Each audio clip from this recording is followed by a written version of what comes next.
Hello friends, welcome back to our YouTube channel Study Wire में आप सभी का बहुत बहुत स्वागत है। डिस्कस करेंगे इस वीडियो में हम यूनिट नंबर 4 हमारा भोजन और आदतें से संबंधित 20 क्वेश्चन जो हमारे एग्जाम की दृष्टि से बहुत ही ज़्यादा महत्वपूर्ण होने वाले हैं।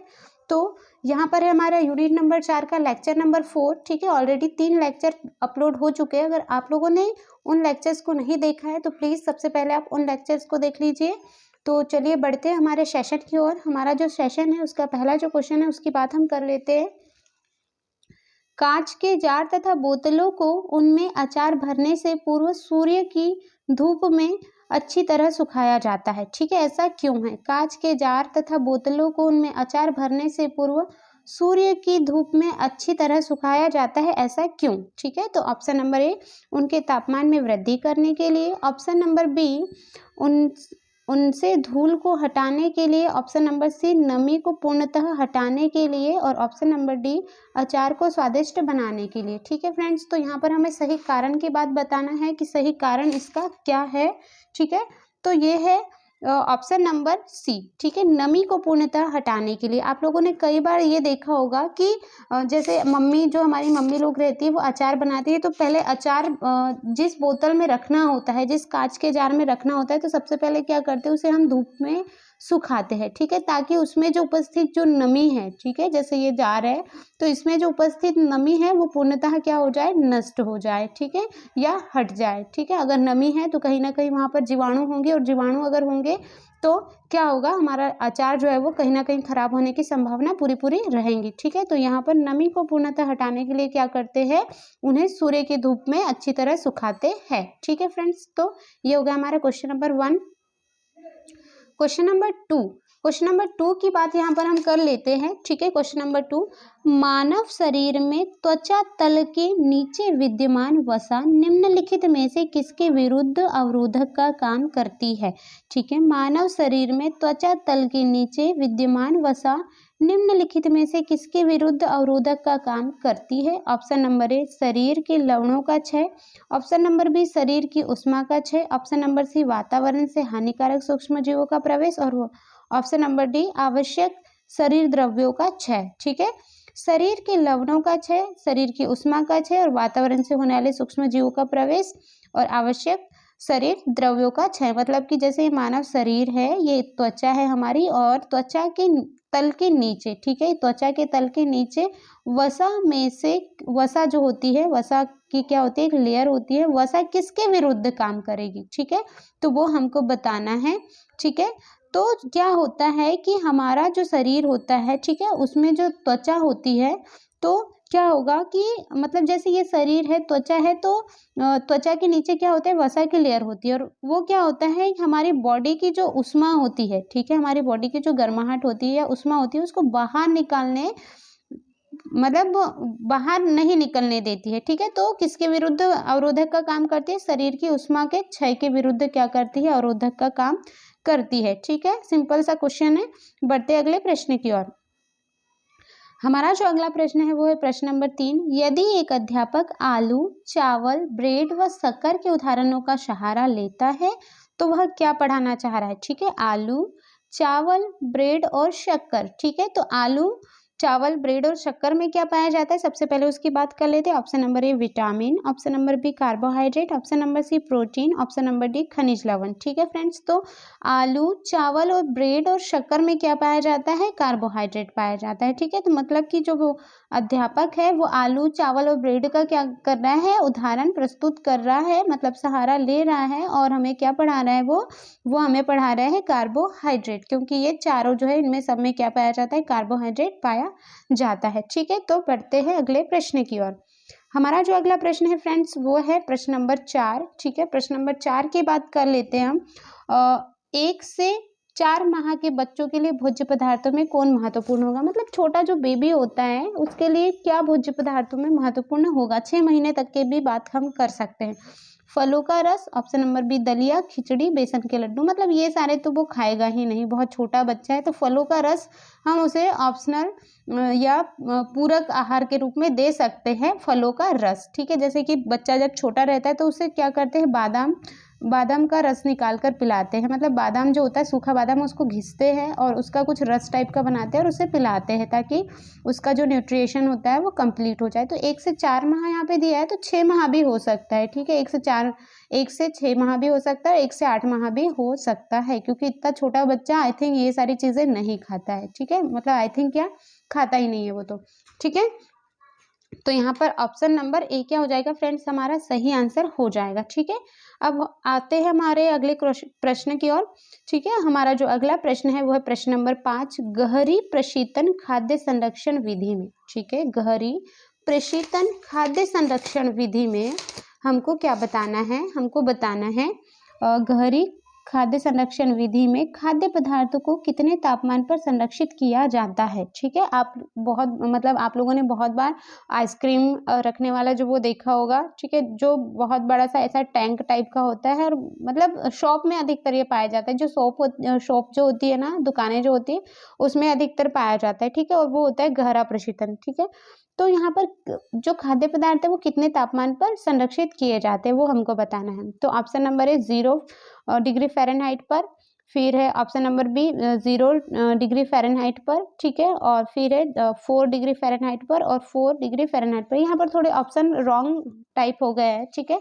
तो यहाँ पर आंसर जो है ना फ्रेंड्स, वो हमारा आंसर आएगा, उसकी बात हम कर लेते हैं ऑप्शन नंबर ए। मतलब कि देखिए यहाँ पे 2 बार एक ही एक ऑप्शन टाइप हो गए, तो इसको डोंट माइंड कीजिए आप, ठीक है, माइंड मत कीजिए। यहाँ पर हमको ये बताना है कि गहरा प्रशीतन है और उसमें खाद्य संरक्षण में हम 0 डिग्री फ़ारेनहाइट पर क्या रखते हैं, खाद्य पदार्थों को रखते हैं, ठीक है। बढ़ते अगले प्रश्न की ओर।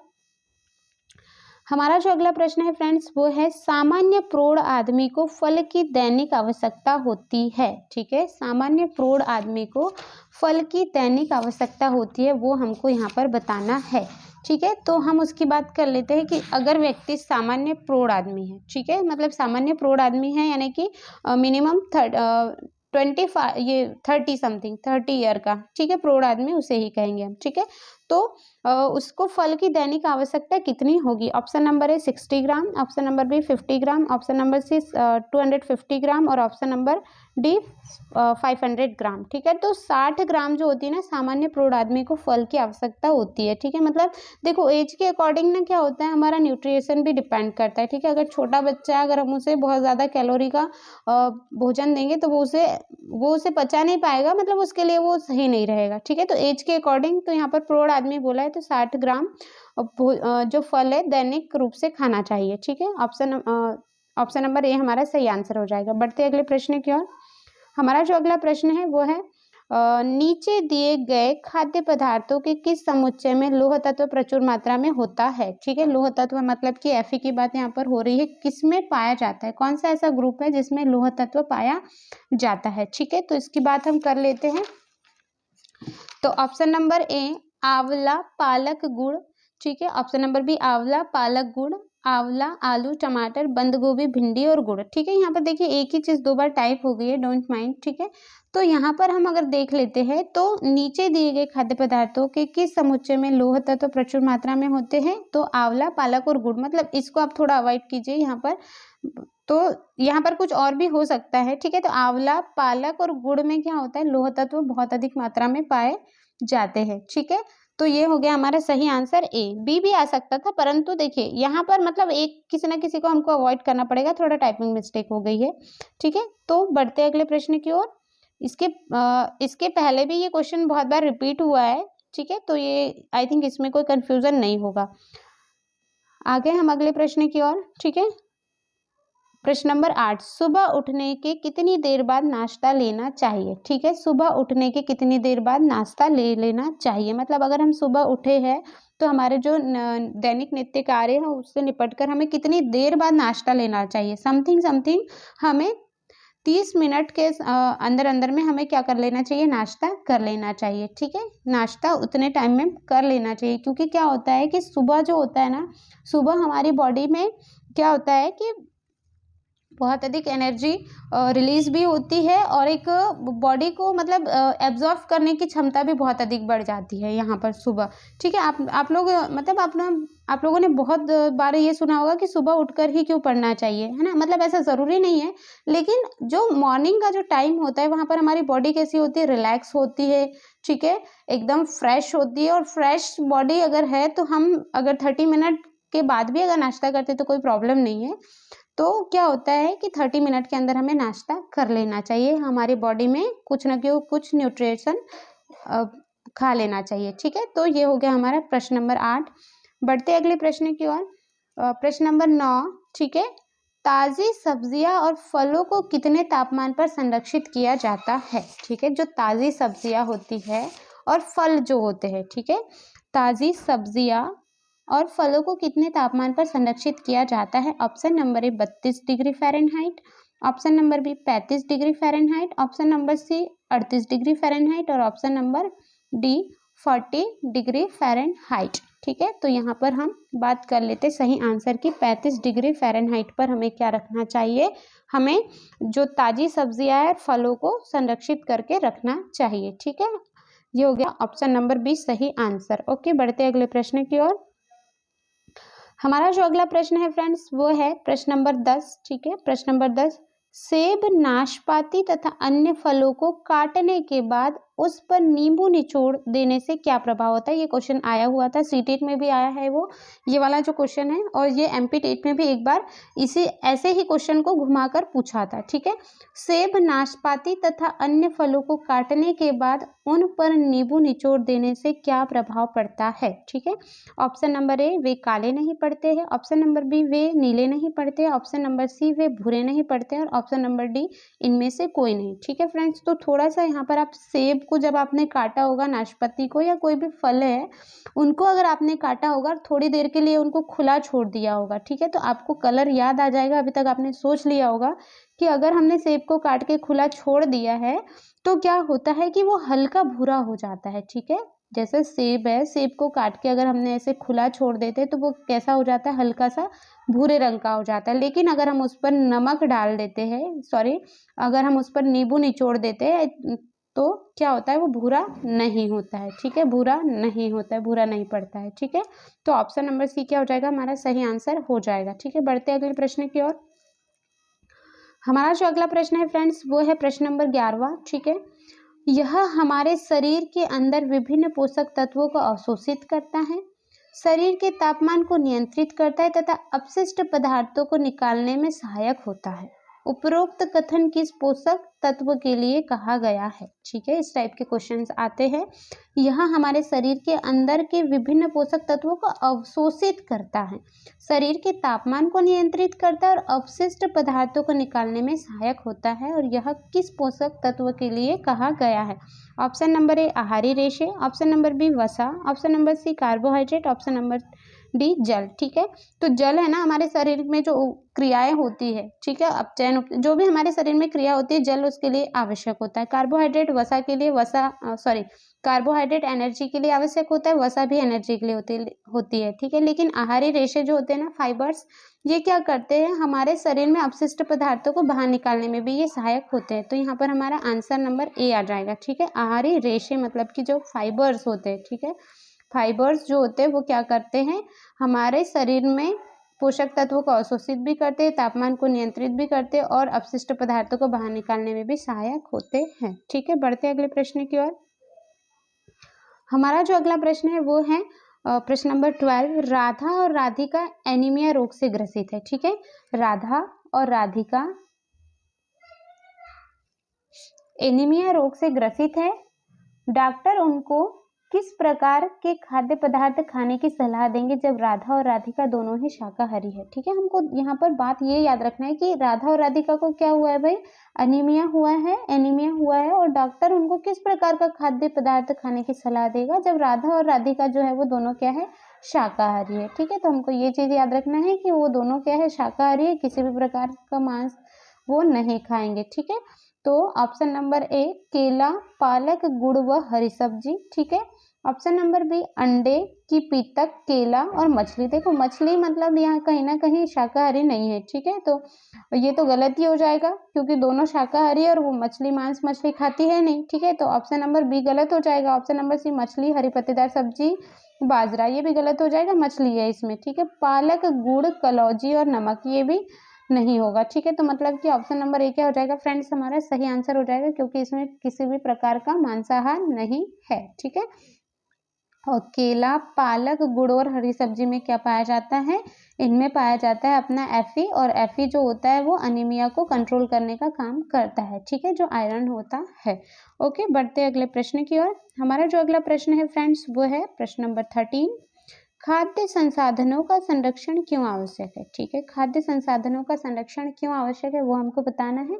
ऑप्शन नंबर ए सूक्ष्म जीवाणु से बचाव के लिए, ऑप्शन नंबर बी कीड़े मकोड़े चूहे आदि से संरक्षण के लिए, ऑप्शन नंबर सी स्वतः ऑक्सीकरण से बचने के लिए और ऑप्शन नंबर डी उपरोक्त सभी, ठीक है। तो खाद्य संसाधनों का संरक्षण क्यों आवश्यक है भाई, जो खाद्य पदार्थ है तो उनका संरक्षण क्यों आवश्यक है, बहुत ही सिंपल सा क्वेश्चन है।